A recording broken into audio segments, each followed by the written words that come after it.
بسم اللہ الرحمن الرحیم نحمدہ ونصلی علی رسول الکریم اما بعد قال رب اشرح لی صدری ویسر لی امری واحلل عقدۃ من لسانی یفقہوا قولی اللہم انی اسألک علما نافعا وعملا متقبلا ورزقا طیبا اللہم فقہنا فی الدین بل نقذف بالحق علی الباطل فیدمغہ فاذا هو زاہق ولکم الویل مما تصفون۔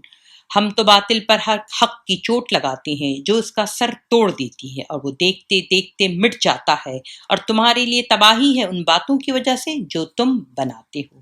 صدق اللہ العظیم۔ عزیز سامعین، السلام علیکم ورحمۃ اللہ وبرکاتہ۔ آج ہم افغانستان جو 11 سپٹمبر کی یاد میں کہ آج سے ٹھیک 20 سال پہلے کس طرح سے اس غریب اور کمزور ملک پر ایک سپر پاور نے اس کو حملہ آور ہو جاتا ہے، اور کس طرح سے یہ لوگ اپنی آزادی حریت کے لیے لڑائی کرتے ہیں، اور کتنی طویل اور صبر سے بھرپور لبریز ہے یہ جنگ۔ تو آج ہم تھوڑا سرسری طور سے دیکھیں، صرف 20 سال کی کہانی نہیں ہے، آپ دیکھیں گے کہ 100 سال سے افغانستان میں خون بہہ رہا ہے۔ اسی لیے اسے کہا بھی جاتا ہے کہ گریو یارڈ آف ایمپائرز، یعنی وہ سلطنتوں کا قبرستان ہے۔ تو آئیے اس افغانستان کے بارے میں جانتے ہیں کہ کس طرح سے یہ سلطنتوں کا قبرستان ہے۔ اب ہم دیکھتے ہیں کہ 2001 میں امریکہ آیا۔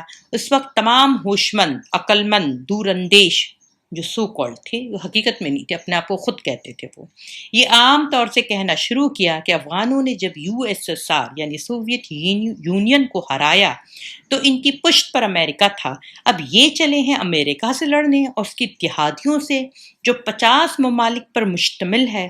ٹیکنالوجی کی عظمت جہاں ساری دنیا سجدہ ریز ہے، کس بل بوتے پر یہ لڑیں گے؟ نہ کوئی اسلحہ، نہ قدیم نہ جدید، ٹیکنالوجی کیا شے ہے انہیں پتہ ہی نہیں، اور امریکہ اور اس کے حواریون کے پاس میڈیا ہر ٹائپ کا، الیکٹرانک، پرنٹ، سوشل میڈیا، جس کے ذریعے سے وہ نہایت تھے کمزور اور حریت پسند اور بولتے آزادی کے متوالوں کو مجرم، دہشت گرد بتاتے تھے دن رات۔ ہر زبان میں، ہر ایک ملک کے میڈیا نے ان کو، اس ضمیر فروش جو صحافی تھے، ان لوگوں نے یہ جھوٹ پروس کر دیتے رہے، اور ان کی عوام غفلت اور سستی اور کاہلی کے سبب اس کو خوب اپنے اندر ایک نیوٹریشن یعنی ایک مقوی غذا سمجھ کر لیتی رہی۔ خوب کتابیں لکھی گئیں، بیچی گئیں، پڑھی گئیں، سمجھی گئیں اور سمجھائی گئیں۔ اس بیچ میں جو الکتاب تھی اس کو ایسے فراموش کر دیا گیا جیسے وہ اس دنیا میں ہے ہی نہیں۔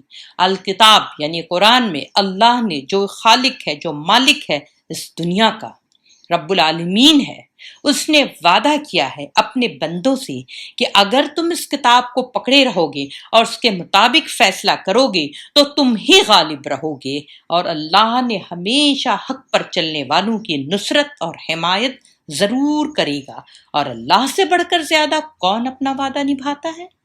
یہ الکتاب کہہ رہی تھی۔ لیکن دنیا کے ہر میڈیا اور ہر کتاب لکھی جو تھی وہ اس کا نیریٹو کچھ اور تھا۔ باطل پرستی، اس دنیا کی جو اسباب تھے ان کو، ان کے بارے میں بڑی بڑی باتیں، ان کا ایک بھیانک چہرہ، ان کا جو ہے ایک بہت بڑے خوف کہ کتنے طاقتور ہے، یہ دنیا کو ایک بتایا جا رہا تھا۔ لیکن اس کتاب میں ہمیشہ یہ بات لکھی کہ ہمیشہ قلیل گروہ ہی کامیاب رہا ہے، ہر دور میں، چاہے وہ نوح علیہ السلام کی کشتی میں بچنے والے مٹھی بھر لوگ ہوں، یا داؤد علیہ السلام کا کمزور اور قلیل لشکر جس نے باطل کا سر توڑ دیا، یا موسیٰ علیہ السلام کی والدہ اور ان کا شیرخوار بیٹا جسے اللہ نے فرعون کے محل میں شہزادے والا لائف سٹائل بھی دیا، اور وہ پوری سلطنت فرعون کے لاؤ لشکر اور اس فرعون کو غرق کرنے کا سبب بنے۔ یہ فرعونیت یعنی گھمنڈ، تکبر، یہ اللہ کے جلال اور اس کے غضب کو دعوت دیتی ہے۔ پھر وہ ابو جہل ہو یا احزاب میں، یعنی جب غزوہ احزاب ہوئی تھی تو آل پارٹی، تمام کفار مکہ اور ان کا نیٹو الائز، اس وقت کا ان کا نیٹو الائز، سب خاک میں مل گیا، اور محمد الرسول اللہ صلی اللہ علیہ وسلم جن کو در بدر کیا گیا، شہر چھوڑ کر ہجرت کرنی پڑی، 10 سال میں فاتح مکہ بن کر تمام بتوں کو، اور صرف 360 بت جو کعبہ میں تھے وہ نہیں، غرور میں اکڑی گردن کو، جتنی بھی ایسے فرعون تھے جن کی غرور میں اکڑی گردن تھی، جن کو سمجھ میں آتا تھا کہ ہمارے پاس اتنے اسباب ہیں، ہم کو کوئی مطلب شکست نہیں دے سکتا، ان سب کو زبردست شکست فاش ہوتی ہے، اور ان کی اکڑی ہوئی گردن جو ہے وہ ٹوٹ جاتی ہے اور سب کچھ ختم ہو جاتا ہے۔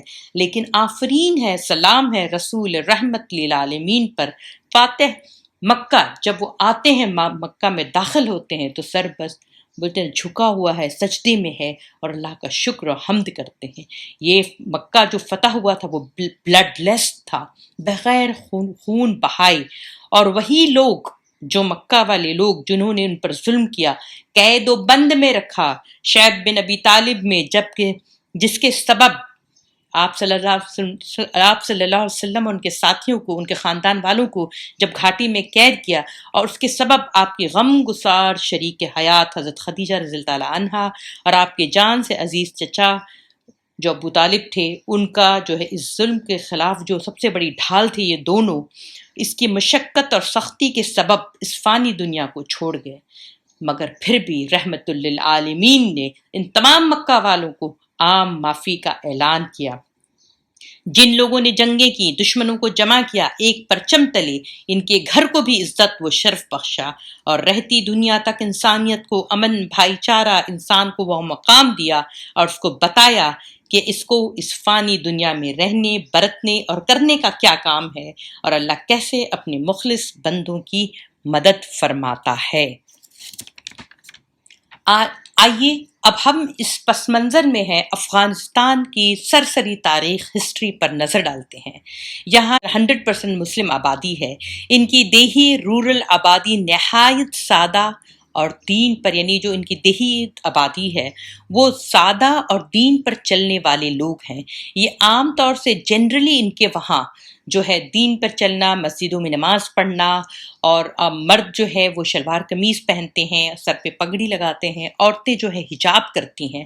یہ بہت زیادہ جو ہے ان کا جو حجاب جو ہے وہ دینی سے زیادہ ان کا کلچر ہے، یہ ان کی ثقافت ہے، یہ ان کی ثقافت کا ایک حصہ ہے۔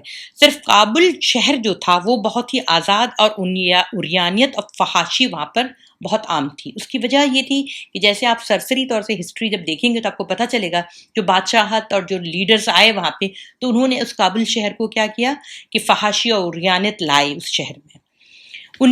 اب ہم دیکھتے ہیں 19 سینچری میں برطانیہ جو تھا، جو گریٹ برٹن جس کو ہم جانتے ہیں، اپنی ہندوستان میں یا بر صغیر پاک و ہند میں اپنے راج کو برقرار رکھنے کے لیے، اور کس طرح سے وہ اس کو برقرار رکھے، کیونکہ اسے خوف تھا یو ایس ایس آر سے، جو کمیونسٹ ملک تھا، جو کہ سوویت یونین تھا، تو اس سے اس کو مستقل خوف تھا کہ کہیں وہ پیچھے سے آ کے اس کے راج کو ختم نہ کر دیں۔ تو یہ لوگ کمیونزم کے خلاف تھے، تو اس نے سوچا کہ اس کی یہ، کیونکہ اس وقت کی وہ سپر پاور تھی، وہ سپر طاقت تھی، تو اس نے یہ سوچا کہ افغانستان میں ہی اس کا راستہ ہم روکتے ہیں۔ تو وہاں پہ یہ افغانستان کو قبضہ کرنے گئے کہ افغانستان میں ہم قابض ہو جائیں گے تو سوویت یونین اس طرف نہیں آئے گا۔ تو وہاں پہ آپ دیکھیں گے 1838 سے 42 تک، پھر 1878 سے 80 میں، اور فائنلی 1919 سے 1921 میں افغانوں نے برطانیہ کو کھدیڑ کر افغانستان سے پھکا دیا۔ پہلی شکست انہوں نے دی سپر پاور کو، اور 1921 میں برطانیہ کو شکست فاش ہوئی، وہ افغانستان ایک آزاد ملک بن گیا۔ اس وقت جو امیر امان اللہ خان نے ایک شدید کیمپین چلائی سوشل اکنامک ریفارم کے نام پر، تاکہ وہ ایک نئی چیز لائیں، اور 1926 میں امان اللہ خان نے اعلان بادشاہت کر دیتے ہیں۔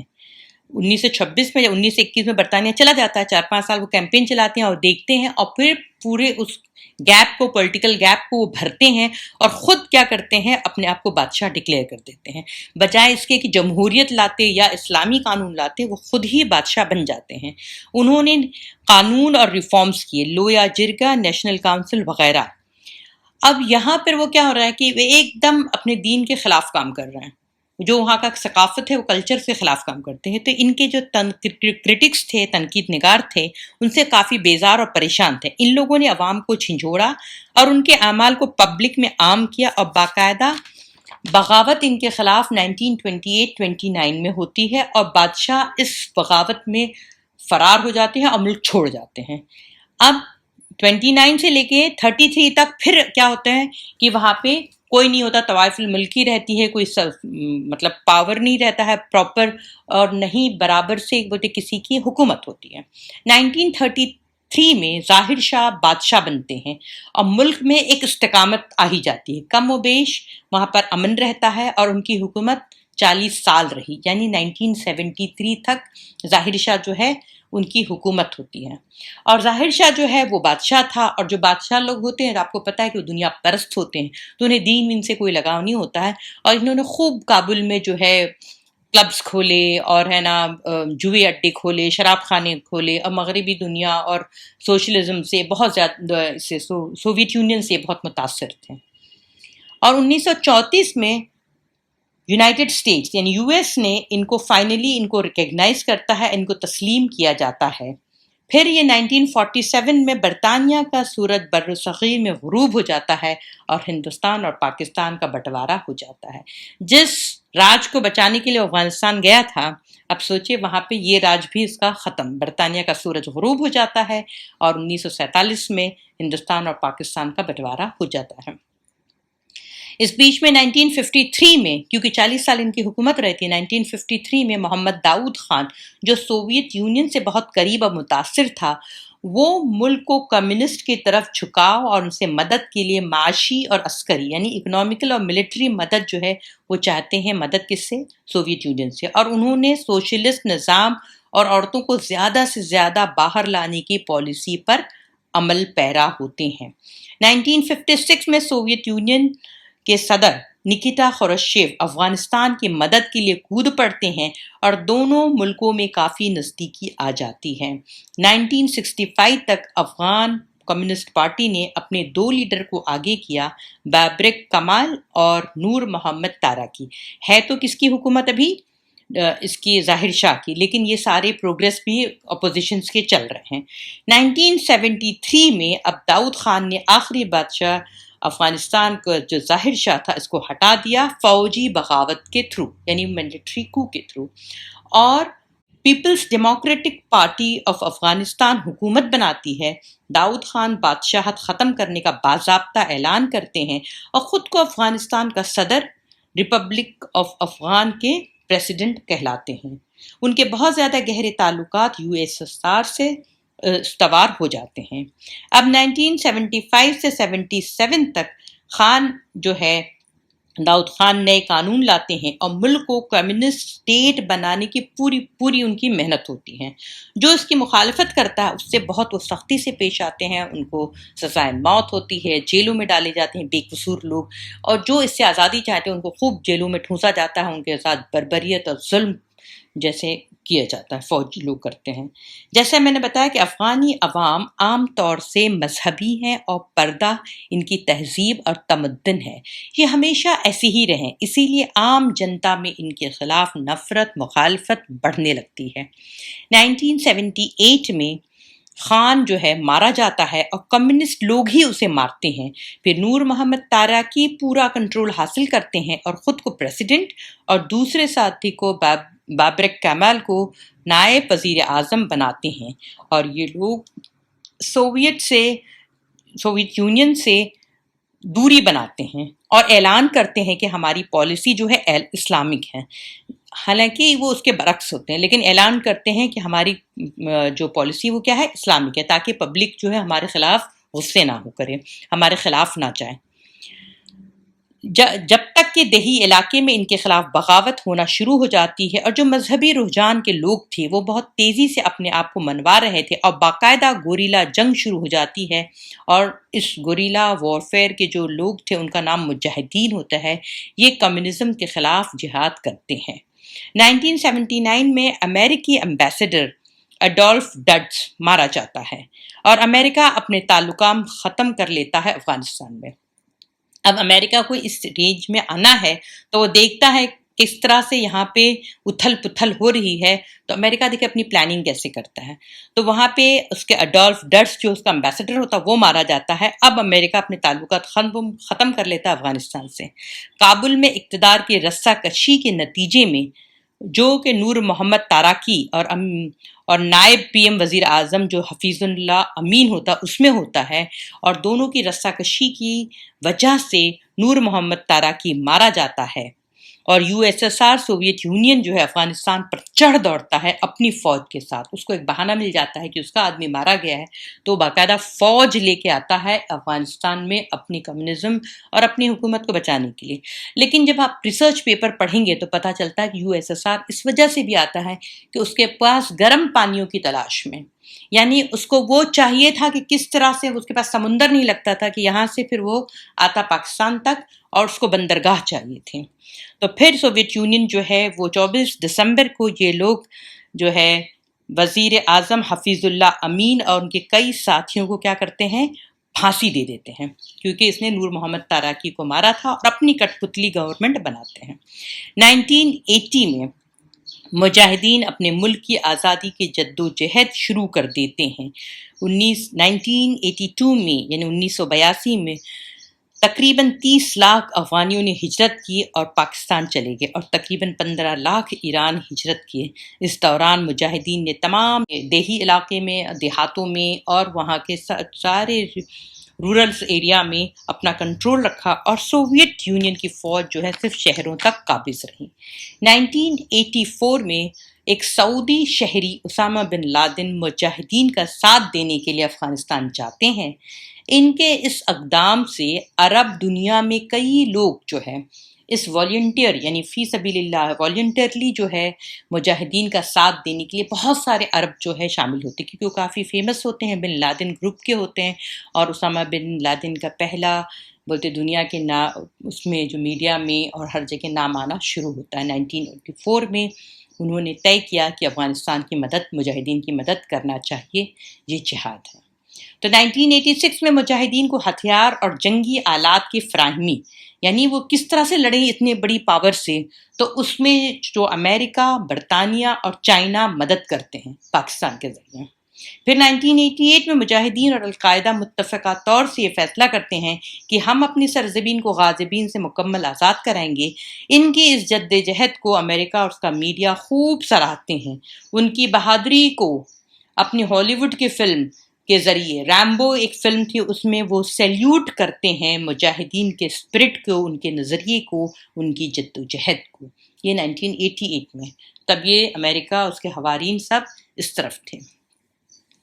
1989 میں امریکہ، پاکستان، افغانستان اور سوویت یونین جو ہے وہ امن معاہدہ کرتے، کیونکہ یہ لوگ اس کو کیا بولتے سوویت یونین کا جو ہے بیڑا غرق کر دیتے ہیں مجاہدین لوگ.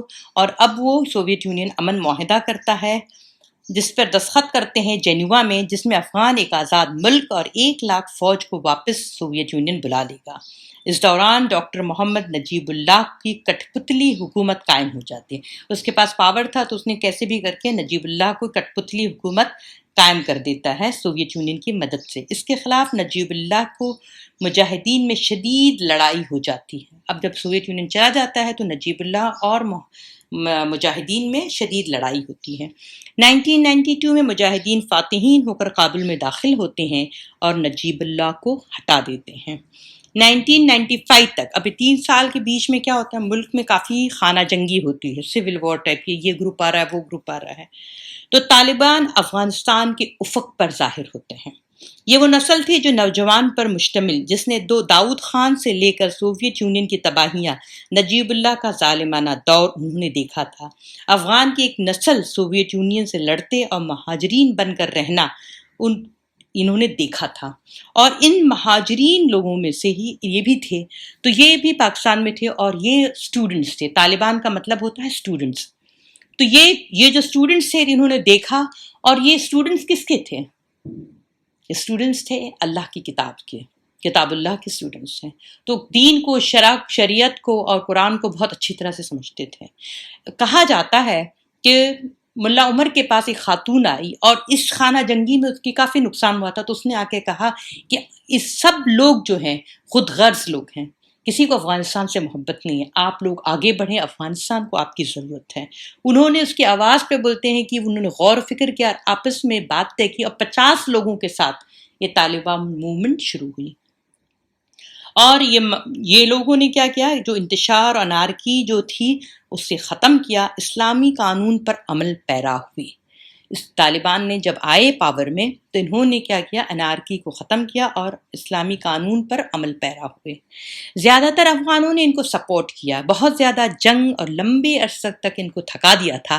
پھر قحط سالی یعنی فیمن تھی، اس وجہ سے وہاں کے عام لوگوں نے ان کو موقع دیا اور وہ امن چاہتے تھے اور انہوں نے امن کو قائم بھی رکھا. 1997 میں طالبان نے نجیب اللہ کو سرعام پھانسی دے دی، اس وجہ سے کہ اس نے بہت ظلم کیے تھے، بہت لوگوں کے خون سے اس کے ہاتھ رنگے ہوئے تھے. تو قبائلی رشتہ دوانی عروج پر تھی اس وقت. ناردرن الائنس اور حامد کرزائی یہ مسلسل سردرد رہے طالبان کے لیے. 1998 میں القاعدہ پر امریکہ اور مغربی دنیا نے الزام لگایا کہ افریقہ میں امریکن ایمبیسی پر القاعدہ نے اٹیک کیا ہے، بمباری کی ہے. اس بات کا ثبوت اس نے تو دیا نہیں دنیا کو، اور نہ دنیا کی رائے کو کوئی اہمیت دی، اور اس نے ڈائریکٹ کنٹرول اپنے ہاتھ میں رکھا اور امریکہ وہاں سے ہی یہ کہہ رہا تھا کہ ہم ان لوگوں کو سزا دیں گے جنہوں نے ہماری ایمبیسی پر حملہ کیا. خود ہی وہ جرم بھی بتا رہا ہے، خود ہی سزا بھی دے رہا ہے. اور اس نے میزائل سے اٹیک کرتا ہے. اسامہ بن لادن اس اٹیک میں بچ جاتی ہے. 1998 کی بات ہے. اب 2000 آتا ہے، جب تک کہ مغربی میڈیا نے بہت ان کا جو میڈیا ٹرائل کے تھرو، یعنی میڈیا میں بار بار یہ باتیں کر کے ان کی عوام کی، یعنی مغربی دنیا کی، امریکہ کی عوام کی ذہن سازی کر کے ان کو بتا چکا ہے کہ بن لادن ہی ماسٹر مائنڈ ہے، اس نے ہی یہ جرم کیا ہے. پھر سپٹمبر 9 2001 کو یہ احمد شاہ مسعود جو ہوتا ہے، وہ ناردرن الائنس کا جو لیڈر تھے، مارے جاتے ہیں. اس خودکش حملہ آور سے ایک صحافی جو ہے وہ صحافی کی شکل میں جاتا ہے اور ان کے اوپر اٹیک کرتا ہے اور وہ مارے جاتے ہیں. پھر سپٹمبر 11 2001 میں، ٹھیک آج سے 20 سال پہلے، ہائی جیکرز نے، یعنی 20 سال پہلے، آپ کو یاد ہوگا سپٹمبر 11 کو کیا ہوا تھا. وہ ہائی جیکرز نے 4 جہاز اغوا کر لیتے ہیں اور اسے ٹکرا دیتے ہیں نیو یارک میں ورلڈ ٹریڈ سینٹر کے ٹاور سے، اور پھر دی پینٹاگن جو واشنگٹن ڈی سی میں ہے، اور پینسلوینیا کے فیلڈ میں. اور امریکہ کو اپنا نیریٹو جو بتا رہا تھا کہ بن لادن سعودی نژاد نے یہ جرم کیا ہے، افغانستان میں چھپا ہے. اب اس بات کو امریکہ کے تمام جو ہے نا میڈیا ہاؤس جو ہے، اس کو کیا کر رہے ہیں، اس کو بیچ رہے ہیں، اس کو روزانہ کی بنیاد پہ اپنے پبلک میں ڈال رہے ہیں، ان کے ذہن سازی کر رہے ہیں. اور امریکہ جو ہے تمام عالمی قانون کو بالائے طاق رکھ کے، حالانکہ طالبان کہتے ہیں کہ آپ ثبوت دو، اگر کچھ ہوگا تو ہم ان کو سزا دیں گے، لیکن وہ تمام عالمی قانون کو بالائے طاق رکھ کر خود ہی سزا دینا چاہتا ہے. طالبان حکومت ان سے بار بار یہ ڈیمانڈ کرتی کہ آپ ثبوت دو، ہم گناہگار ہوا تو ہم اسے اپنے قانون کے مطابق سزا دیں گے، مگر ثبوت ہوتا تو وہ دیتا. امریکہ کی پالیسی تھی کہ کیا ہے، کنٹینمنٹ آف چائنا. اسے افغانستان میں آنا تھا. اس نے 1998 میں جو پلان کر رہا تھا ایمبیسی کے تھرو کہ ایمبیسی میں میرے افریقہ میں جو اٹیک ہوا ہے، وہ بہانہ بنایا، اور یہ بہانہ بنا کے اس نے کیا کیا، اس غریب ملک جو کسی طرح سے کوئی بھی ٹیکنالوجی میں کہیں بھی اس کے پاس کوئی ٹیکنالوجی نہیں تھی، ان کی عوام کے پاس ٹی وی، کیبل، نیٹ بھی یہ سب نہیں جانتے بھی نہیں تھے، اس پر الزام لگا کر اقوام متحدہ جو امریکہ کے اشارہ پر چلتی ہے، اس نے وقت ضائع کیا بغیر افغانستان پر تجارتی اور معاشی جو ہے نا بولتے سینکشنز لگا دیا. ٹریڈ اور اکنامیکل جو ہے ان کے اوپر سینکشن وہ لگا دیتا ہے. پھر اکتوبر 7 2001 کو امریکی ڈیمانڈ پر طالبان جو ان کو ریجیکٹ کر دیتا ہے، اور فرعون کے جو جانشین یعنی امریکہ اور مغربی دنیا ہے، ان کو پسند نہیں آتی کہ کیسے کوئی غریب ملک عزت اور وقار کے ساتھ اپنے ملک کی نمائندگی کی اسلامی شریعت سے وہ کر رہے ہیں. امریکہ اور برطانیہ اور نیٹو الائز نے اندھا دھن وہ کیا کرتے ہیں، طاقت کے غرور میں وہ چڑھ دوڑتے ہیں اور بمباری کرنا شروع کر دیتے ہیں. کچے مٹی کے گھروں پر نہتے بچوں اور عورتوں پر طالبان اپنا فرض سمجھتے ہیں کہ وہ اپنے ملک، اس کی عوام کی جان و مال کو غاصبین اور ظالمین کے حوالے سے نہیں کریں گے، اس کو محفوظ کریں گے، اسے بچائیں گے. اور اس کے لیے وہ جدوجہد کو جو انگلش میں اسٹرگل کہتے ہیں، عربی اور پشتو میں جہاد کہتے ہیں، یہ ان کا بنیادی حق تھا۔ آزادی ان کا بولتے ہیں نا پیدائشی حق تھا، وہ غلامی نہیں چاہتے تھے۔ اتنی سی بات سمجھنے کے لیے یہ لوگ یہ حق ان کو دینا نہیں چاہتے تھے۔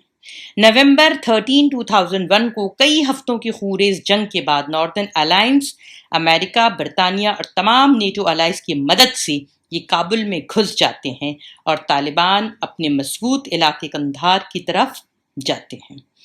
دسمبر 2001 میں افغان طالبان اپنی آخری پروونس قندھار کو بھی چھوڑ دیتے ہیں اور پہاڑوں پر چلے جاتے ہیں، اور پریس ریلیز ہوتی ہے کہ طالبان کا راج ختم ہوا۔ دسمبر 22، 2001 حامد کرزئی حکومت بناتے ہیں۔ ان کی تعلیم و تربیت ہندوستان میں ہوتی ہے، اس لیے تمام لوگ ان کے نام پر متفق ہیں۔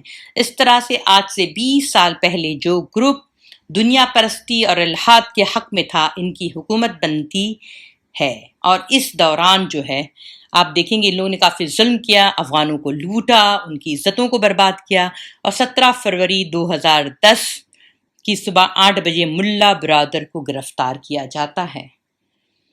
2011 میں باراک اوباما کے زمانے میں ہالی ووڈ سٹائل میں امریکہ بہادر اسامہ بن لادن کو مارنے کا ڈرامہ کرتا ہے اور ہمیشہ کی طرح کوئی ثبوت نہیں دیتا، اور راتوں رات چھپ چھپا کر سمندر کی گہرائی میں اسامہ بن لادن کو دفن کر دیتا ہے۔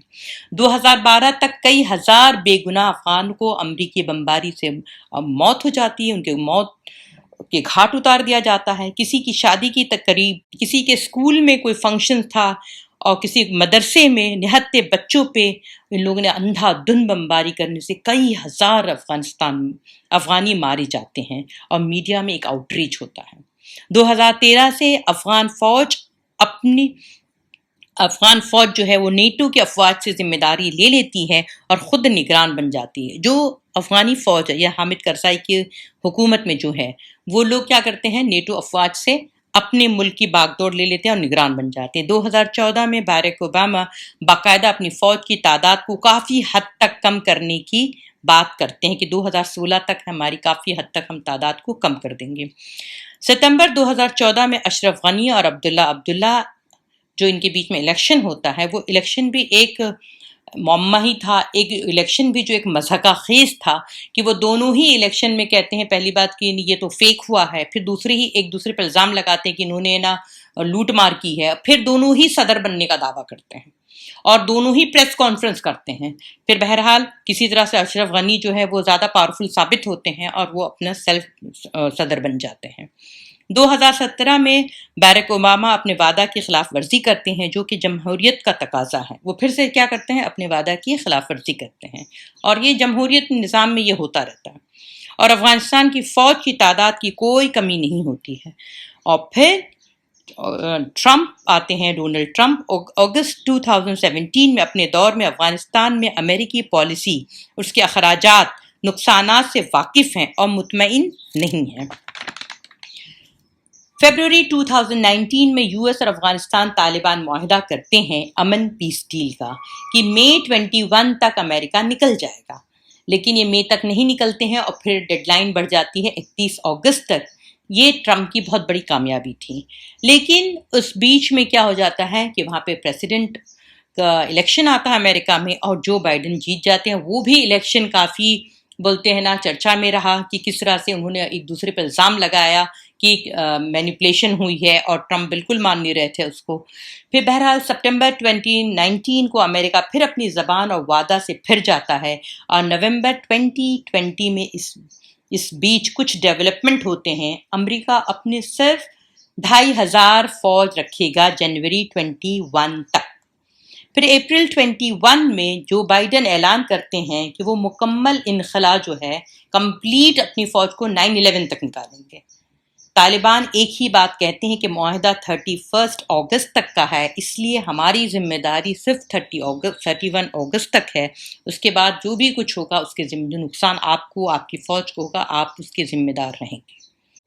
پھر جولائی 5، 2021 کو US بگرام بیس کو چھوڑ کر بھاگتا ہے، جس بیس پر اسے بڑا ناز تھا، اس بیس پر ان کے صدور جو آتے تھے، دنیا کی تمام نعمت اور ٹیکنالوجی کا وہ ہب تھا، اور اس ٹیکنالوجی میں یہ بھی تھا کہ اذیتناک جیلیں بھی وہاں پہ تھیں، اور بگرام بیس پر یہ لکھی ہوئی تختی کہ ہم ناقابل تسخیر ہیں زمین بوس ہو جاتا ہے۔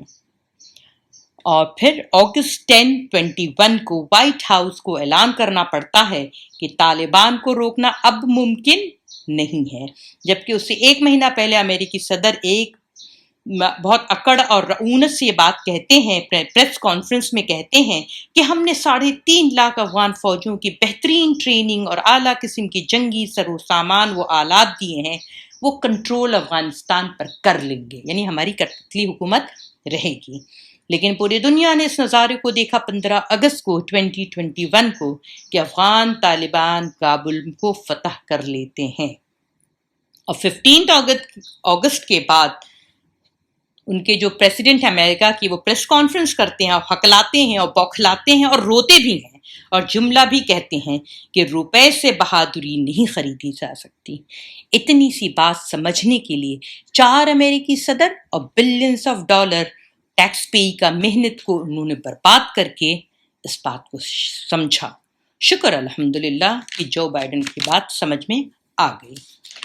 اب آپ جب اس ساری باتوں پہ نظر ڈالتے ہیں تو آپ کو ایک ہی بات سمجھ میں آتی ہے کہ دیکھیے اللہ پہ جو توکل کرتا ہے اللہ اسے کیسے نوازتا ہے۔ اس کے بعد آپ امریکہ کے گھناؤنے تھوڑا چہرہ جو ہے صرف افغانستان کا یہ آپ کو میں نے دکھایا ہے، تھوڑا سا آپ دیکھیں کہ اس نے کس قدر انسانیت کے ساتھ ظلم کیا ہے۔ 1947 میں ہیروشیما ناگاساکی پہ جاپان کے 2 شہروں کو نیست و نابود کر دیا تھا ایٹم بم کے ذریعے۔ اس نے 1955 سے 75 تک ویتنام میں جب ان کے ساتھ ظلم کیا تھا اور ویتنام لوگوں نے اپنے ملک کو آزاد کیا تھا، تو دنیا کے تمام لوگ، تمام میڈیا کیا ویتنام کے لوگوں کو کیا کہتے ہیں؟ وہ سلام کرتے ہیں۔ کیا سلامی دیتے ہیں؟ کہ پھر یہ لوگوں نے جدوجہد کی تھی۔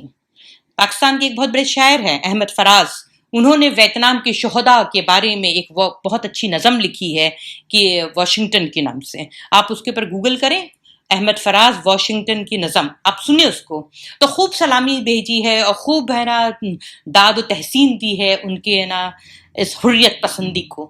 لیکن یہی لبرلز اور یہی لوگ جب طالبان جب اسی راستے پہ جب چلتے ہیں تو ان کو کرٹیسائز کرتے ہیں۔ یہ محمد سمجھ میں نہیں آتا ہے کہ ان کے والے جب کریں تب تو ٹھیک ہے، اور جب دوسری نظریے والے کریں تب پھر گنہگار ہیں، یہ کیوں؟ تو بہرحال یہ امریکہ نے، آپ دیکھیں گے کہ عراق کو، لیبیا کو، تیونس کو، شام کو، افغانستان کو، سب کو تباہ و برباد کر دیا۔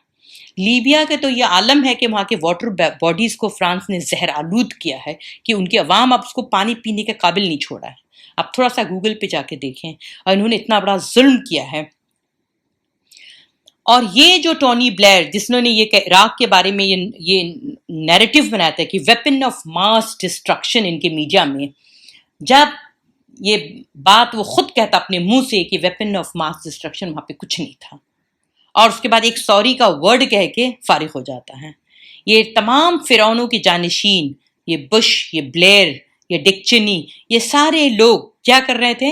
یہ صرف اپنا مفاد، اپنا کاروبار، اپنا تیل کا جو کاروبار ان کا عراق میں تھا اس کو نظر رکھے تھے۔ اس پورے ملک کو انہوں نے خوب لوٹا ہے، اور یہ ان کا میڈیا ہاؤس ہر آدمی کو ٹیررسٹ بناتا تھا۔ کیوں؟ کون ٹیررسٹ تھا؟ جو بھی شریف النفس آدمی ان کے اصول کو نہیں مانتا تھا تو وہ ٹیررسٹ ہے۔ اور یہ فرعون جو ہے، یہ وقت کے فرعون، انہوں نے کیا کیا تھا؟ لوگوں کو ذہنی اور فکری طور سے غلام بنایا تھا۔ پہلے زمانے میں لوگ غلام بناتے تھے تو ان کو جسمانی بناتے تھے، لیکن آج کے دور کے جو فرعون ہے یہ کیا کر رہے ہیں؟ لوگوں کو میڈیا کے تھرو فکری اور ذہنی طور سے غلام بنا رہے ہیں۔ افغانستان کی طالبان کی فتح حق کی فتح ہے۔ ان لوگوں نے فتح مکہ کو تازہ کر دیا ہے۔ جب یہ داخل ہوئے گورنر ہاؤس میں تو سورۃ نصر کی تلاوت کرتے ہوئے جشن منایا، تو اپنی پیشانی کو زمین بوس کر کے سجدے میں اللہ کے حمد و شکر اور کبریائی کے ساتھ اور روتے ہوئے عاجزی کے ساتھ اور بالکل سنت رسول کی سیرت طیبہ کا ریپلیکا اپنے بدترین دشمن کو بھی عام معافی کے ساتھ امریکہ بزدل 29 اگست کو پھر بمباری کرتا ہے۔ وہ صبر کے ساتھ یہ کہتے ہیں کہ اگر 31 اگست کے بعد معاہدہ ختم ہو جائے گا، اس کے بعد ہم آپ کو نہیں چھوڑیں گے، ہم اپنے وعدے سے بندھے ہوئے ہیں۔ ساری دنیا کو بتا دیا، جس امریکہ اور نیٹو الائنس کے 50+ ملکوں کی جو ان کی ٹیکنالوجی، ان کے مائٹ کو ذلت آمیز شکست دینے والے اتنے اپنے رب کے احکام کی پاسداری کرتے ہیں۔ مجھے وہ حدیث یاد آتی ہے جس میں اللہ کے رسول صلی اللہ علیہ وسلم نے فرمایا، جس حدیث کا مفہوم ہے کہ میرے بعد ایسی امت آئے گی جن کا ایمان 50 مومن کے برابر ہوگا۔ تو صحابہ کرام نے پوچھا ان لوگوں میں سے؟ فرمایا نہیں، تم میں سے۔ آپ نے مجھے دیکھا ہے، یعنی صحابہ کرام تم نے تو مجھے دیکھا ہے، وحی کو نازل ہوتے ہوئے دیکھا ہے، دین کو مکمل ہوتے ہوئے دیکھا ہے، مگر وہ صرف کتاب اللہ اور میری سنت پر آنکھ بند کر کے بھروسہ کریں گے، اور افغانستان کے طالبان اس کی عملی تفسیر ہیں۔ ان لوگوں نے تمام مظلوموں کو بتا دیا ہے کہ اپنے غم، مصیبت اور جبر کے خلاف کس کا سہارا لینا چاہیے، اسباب پر نہیں، کس پر؟ مسبب الاسباب پر بھروسہ ہونا چاہیے، کہ اس مسبب الاسباب نے اپنے قرآن میں ہمیشہ الکتاب میں فرما دیا ہے کہ وہ قلیل گروہ جو مجھ پر ایمان رکھے گا، بھروسہ رکھے گا، وہی حق پر رہے گا اور وہی غالب ہو کر رہے گا۔ اللہ سبحانہ تعالیٰ اپنے کتاب میں سورہ اسراء میں فرماتا ہے وَقُلْ جَاءَ الْحَقُّ وَزَهَقَ الْبَاطِلُ إِنَّ الْبَاطِلَ كَانَ زَهُوقًا، اعلان کر دو حق آ گیا اور باطل مٹ گیا، باطل تو مٹنے ہی والا ہے۔ وآخر الدعوانا ان الحمد للہ رب العالمین۔ جزاک اللہ خیر، شکراً۔